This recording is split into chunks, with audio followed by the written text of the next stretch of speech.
Ini sangat filosofis. Rasa takut itu sebaiknya dilawan atau dilupakan? Saya memilih untuk melawannya, karena kalau dilupakan itu tidak selesai. Jadi saya memilih untuk bukan melawan mungkin ya. Saya sekarang mungkin dalam posisi berdamai dengan rasa takut itu. Jadi rasa takut itu tidak pernah meninggalkan saya. Dia menjadi new me. Jadi saya memilih untuk berdamai dengan rasa takut itu. Apa yang paling Ibu rasa atau hal yang paling menakutkan yang pernah Ibu takutkan sampai sekarang? Ya hal yang paling ditakuti ya kehilangan pasangan hidup. Saya sudah mengalami itu, jadi ya selanjutnya apapun dari itu saya sudah mengalami dan menghadapi ketakutan terbesar saya. Jadi nggak tahu ini mana yang lebih benar. Kalau orang Jawa melalui wayang itu bilang dewa cinta ke istrinya, "Hei istriku, cintaku tidak akan menghilangkan rasa takutmu, tapi cintaku bisa membuatmu melupakan rasa takutmu itu." Jadi kita melupakan rasa takut. Jadi kalau Mbak Shirley melawan, berdamai, apa? Saya memilih berdamai. Pada saat kampanye ada satu video juga yang viral. Pada saat kayaknya kampanye besar, Ya.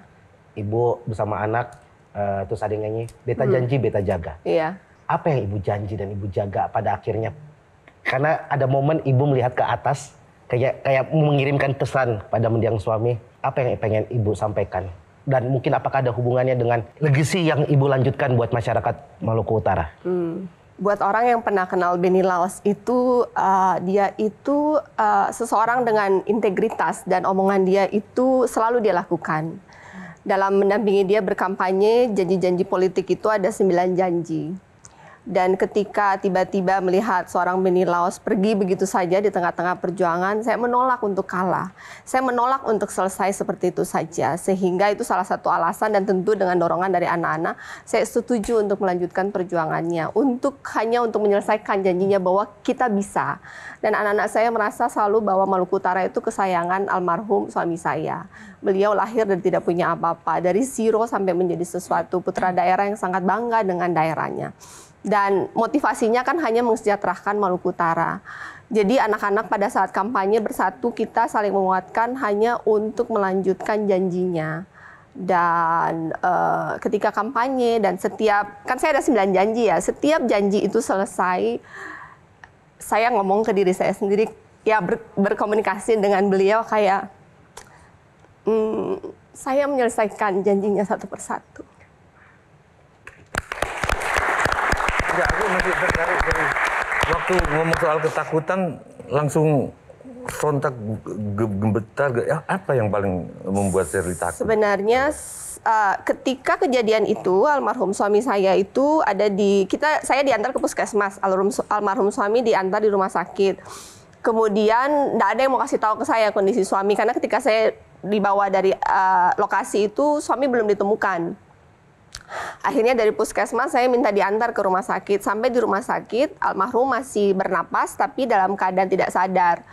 Mungkin sekitar 1 jam saya di samping beliau melihat bagaimana beliau melepaskan napas terakhir. Itu seperti dunia saya runtuh yang seakan-akan itu mimpi. Saya berharap itu mimpi. Bertanya kenapa saya tiba-tiba lost everything. I lost everything. Tapi malam saya berdoa ke Tuhan, Tuhan berikan saya hikmah untuk mengerti. Entah gimana besok pagi saya tidur dengan rasa marah, kecewa. Saya mau meninggalkan semua yang saya miliki di Maluku Utara dan kembali ke Jakarta.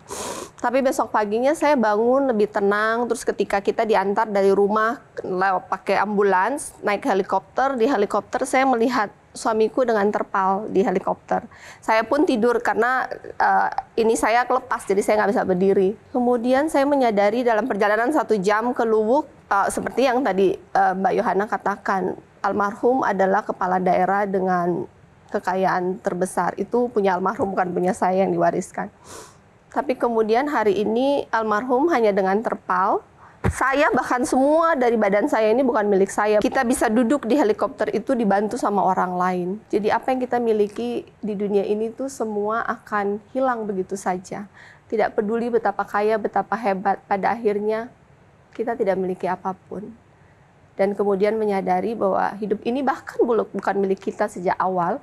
Ini milik Tuhan, takdir ini, takdir yang terjadi ke almarhum suami saya, semua milik Tuhan. Jadi saya memilih untuk menerima dan berdamai dengan takdir ini karena siapa saya untuk bertanya kenapa? Karena dari awal ini bukan milik saya.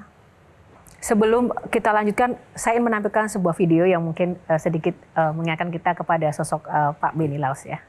Engkau dan aku bagaikan doa yang mengikat dalam setiap langkahku, namamu ku sebut.